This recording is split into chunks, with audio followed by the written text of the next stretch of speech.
Cái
quả này nó vẫn còn non, mình để dành một thời gian nữa mình bên đây mình tiếp. Như bên kia còn một cây nữa, mình sang xem có quả nào già mình lấy.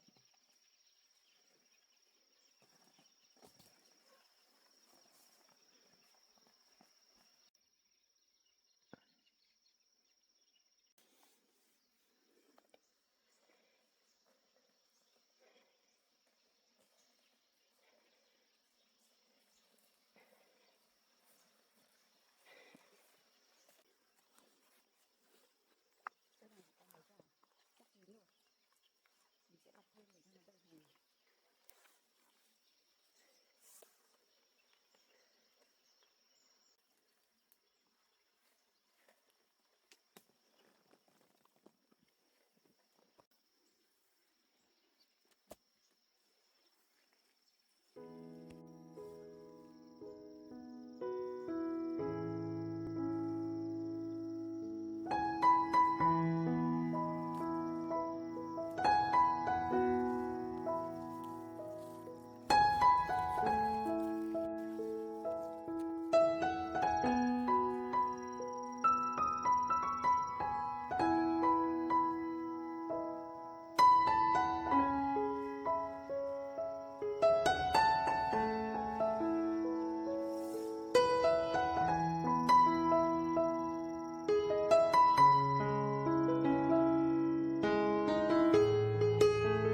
đủ 19 mà phải.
Vâng, chứ ao này.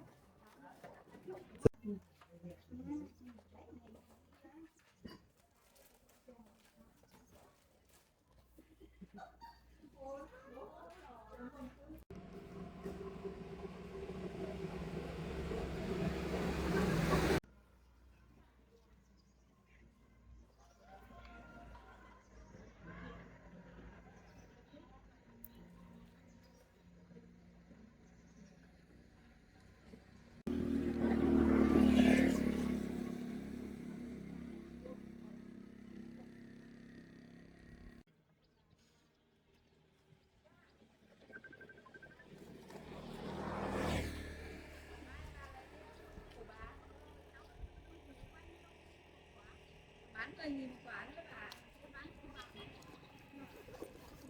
bà lấy quả xanh quả chín mà cái bạc quả này nhá.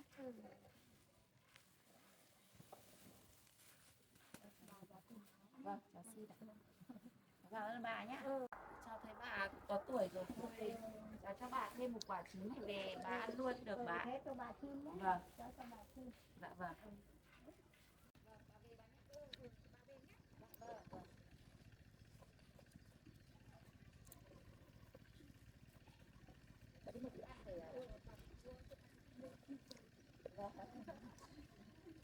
Bà về ạ.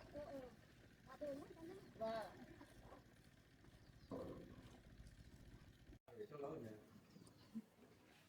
Nhà đi đâu đâu. Cho đi đâu đi Đây cô đu đủ hộ em. Bán nào đấy? Em bán 10.000 một quả chị ạ. Làm cái gì ra đây? Bán được đủ bán. Các chị bán còn chín quả xanh. Đây bà, túi bạc. Cái bạc con này. Vâng. 10.000 bạc. Ừ. Vâng, em xin. Bác xin bà. Vâng. Sau lại ủng hộ em tiếp nha.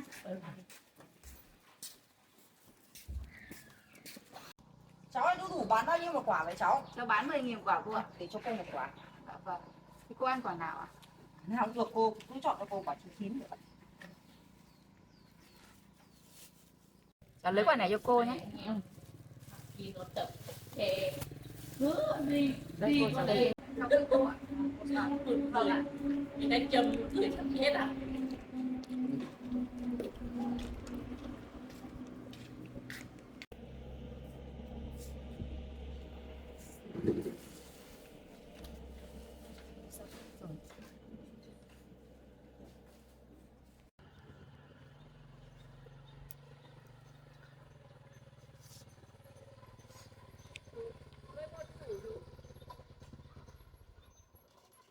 đủ bán bao nhiêu tiền?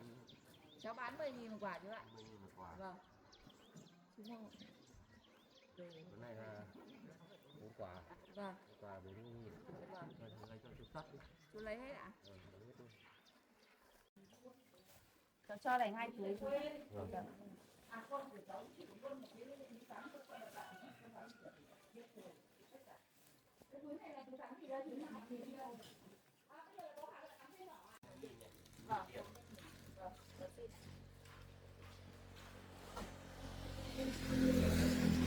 Cảm ơn chú ạ.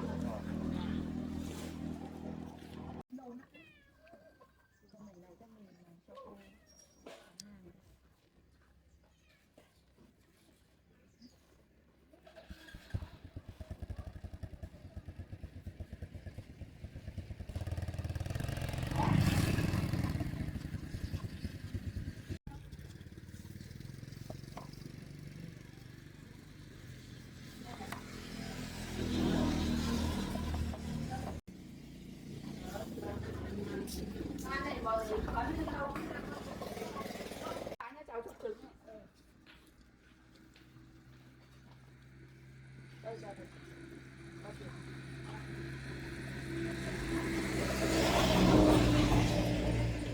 Đấy, cháu bán còn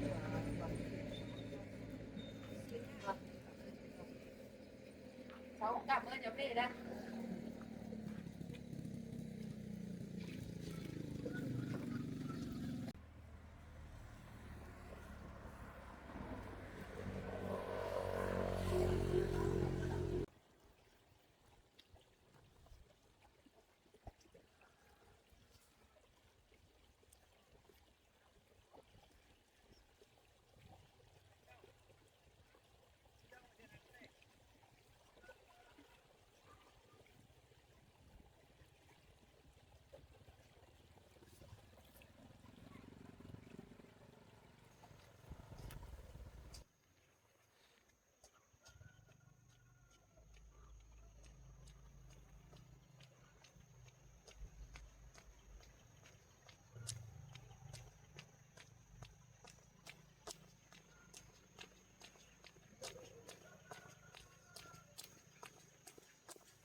Lúc kia con nhà Nguy không?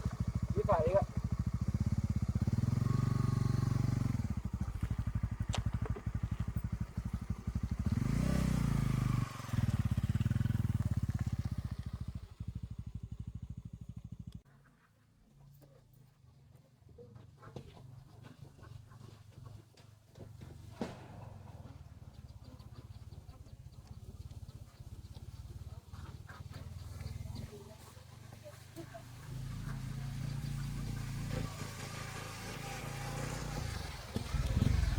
Như tao nghe nói nó làm nhà bè trong này sao? Đi ra chắc là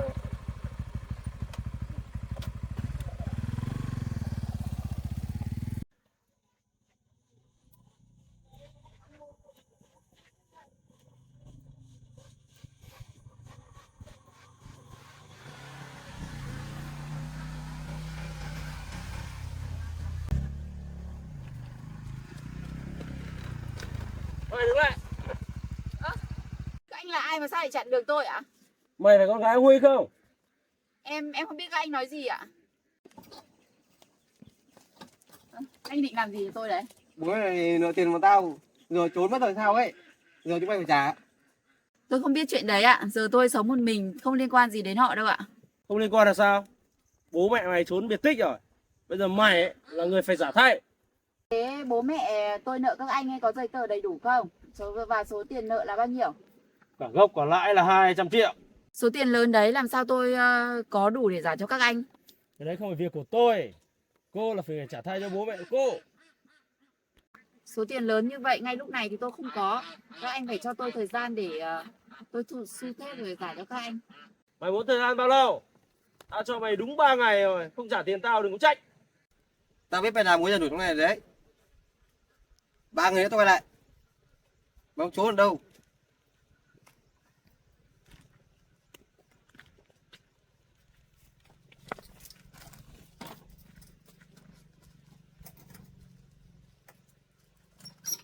Mày nhớ nhá, chỉ có 3 ngày thôi nhá. Liệu mới thu xếp đây.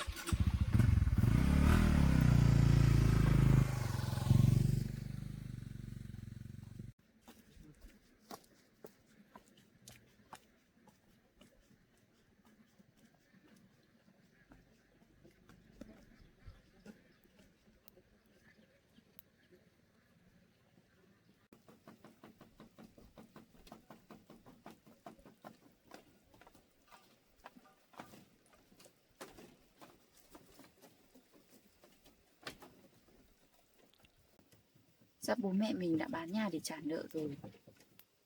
Mà giờ lại vẫn còn một số tiền lớn như thế nhỉ? Tự dưng hôm nay lại có 2 tên côn đồ chặn đường mình, đòi nợ mình một số tiền lớn. Mình không hiểu chuyện gì đang xảy ra nữa. Bây giờ mình sẽ phải đi xuống bác hàng xóm hỏi xem các ai có biết chuyện gì về bố mẹ mình không. Tôi lấy sữa ở nhà nhá. Đi có tí việc tí về.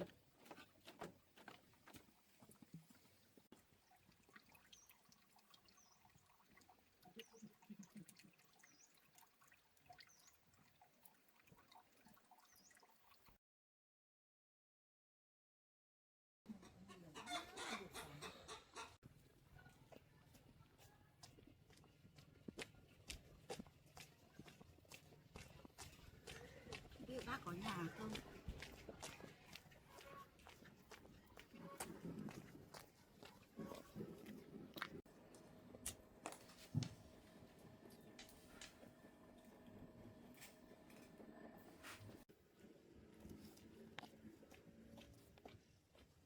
Bác ơi, bác có nhà không ạ?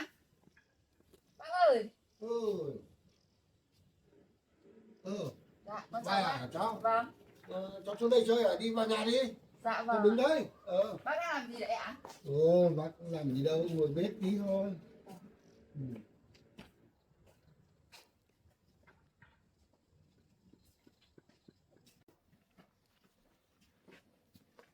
Bác ở nhà một mình thôi ạ? Ở nhà mình thôi.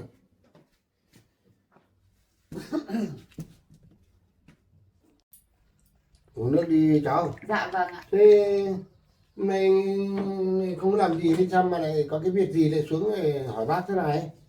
Dạ, hôm nay con xuống để hỏi bác một chuyện để liên quan đến chuyện của bố mẹ con ạ. Thế có cái chuyện gì quan trọng mà hỏi đến bác thì bác biết bác bảo nào? Dạ, hôm qua ấy, con đi thu hoạch về ấy, thì con cũng gặp mấy người côn đồ ấy thì họ chắn đường con. Họ nói là bố mẹ con vẫn còn nợ họ một số tiền lớn. Giờ họ bắt con phải trả thay. Nếu như mà con không trả thay thì họ sẽ đến họ lấy chiếc nhà và cái hồ quế của con. Thì con đang tính con xuống hỏi bác xem bác có biết chuyện gì liên quan đến bố mẹ cháu không ạ? Cái chuyện đấy thì bác là biết thế này, trước kia thì chắc là bố mẹ cháu cũng có nợ họ hay sao ấy. Dạ. Thế lúc bố mẹ cháu đi thì có nhờ bác trông nom cái hồ, là dặn bảo là xem nào có ai đến người ta có hỏi cái gì không. Dạ. Thế từ ngày đấy là cũng thích im lắm. Dạ vâng. Ừ. Thế chuyện bố mẹ cháu rời đi đúng là do nợ nần thật bác ạ. Ừ. Chắc giờ họ biết cháu về đây sống nên họ đến tìm ấy. Ờ. Cái thời đấy kinh tế nó khó khăn lắm. Thế Dạ. nhưng mà có một cái món nó cho vay nặng lãi côn đồ ấy, nó đến nó lừa ông ấy, cho ông vay một ít tiền thôi. Thế nhưng mà một thời gian sau nó đòi nhiều quá, Dạ. nó đòi nặng lãi lắm. Dạ. Thế thì là chắc là ông bà ấy chán, là ông bà ấy đi thì dặn cho bác là nếu mà nhà cháu có về thì cháu trông nom cái hồ này, và thỉnh thoảng cháu đi, bác đi qua đi lại là để ý cháu, Dạ, để hộ dạ. cho ông bà ấy. Dạ vâng ạ. Ừ. Con không trách bố mẹ con, Ừ. chỉ là bây giờ con lại không biết bắt đầu từ đâu thôi ạ. Thế họ có báo cái số tiền là bố mẹ con còn nợ họ bao nhiêu không?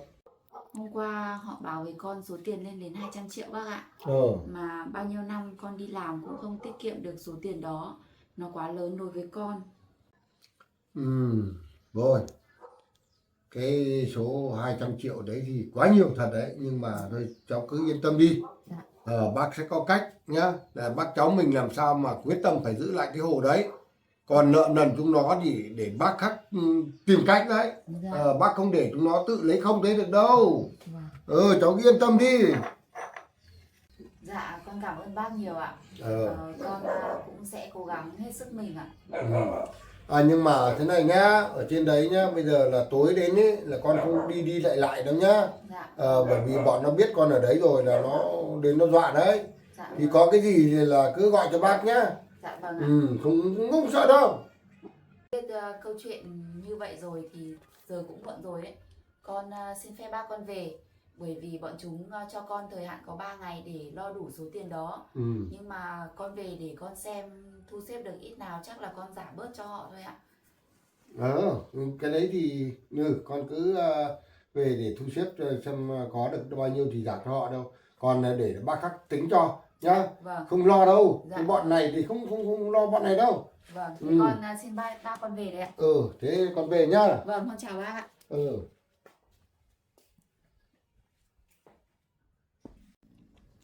Con về đây bác ạ.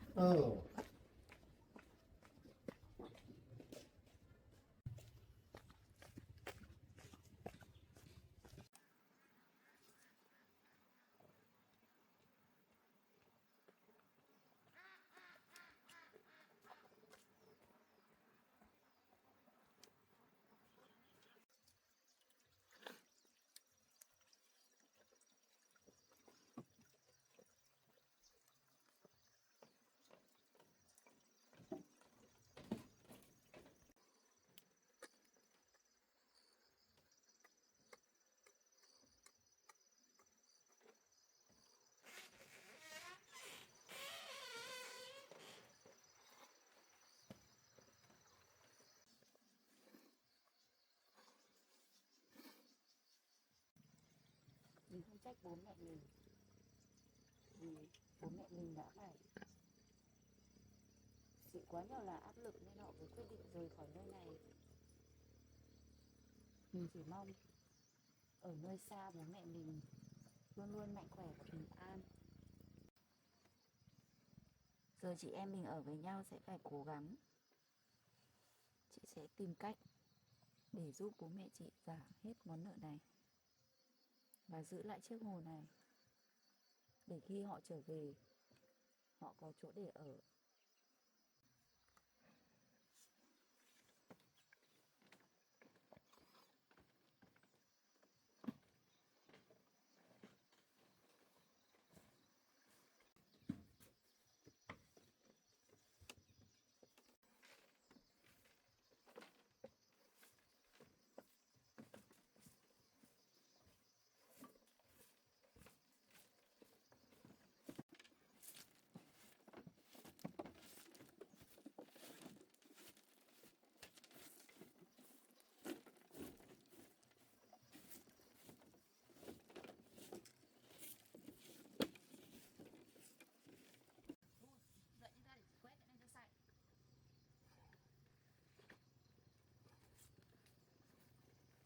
phải sạch đã.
Trời tối rồi, mình tranh thủ đi bật điện đã thôi rồi mình giải thích.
Cơm đi Tun về sữa ơi.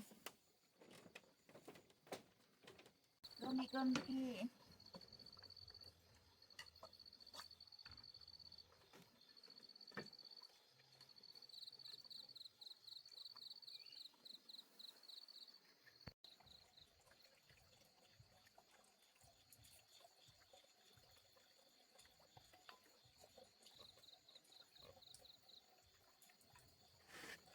Cơm đi.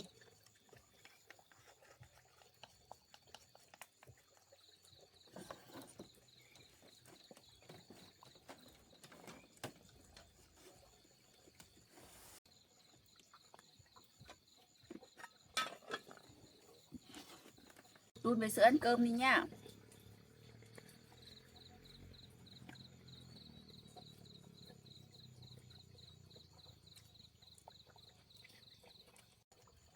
Sữa ăn đi sữa.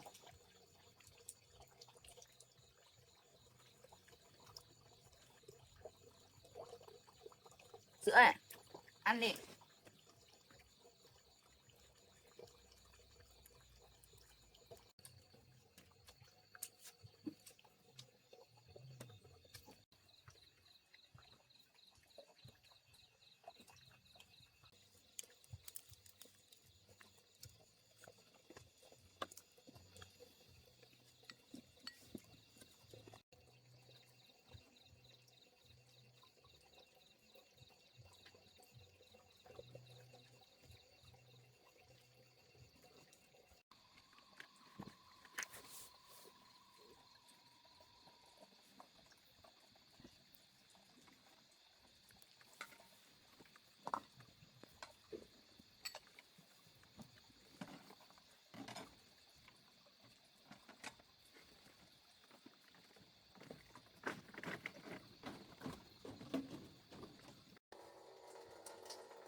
Nghịch nhau ạ hả?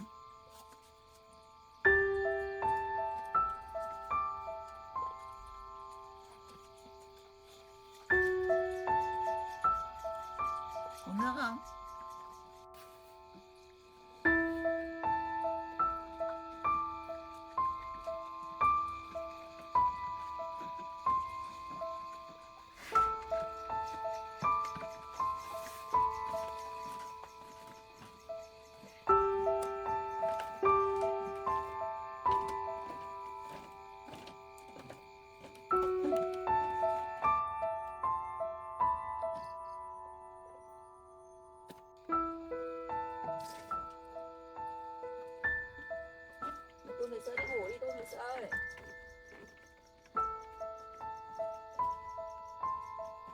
không?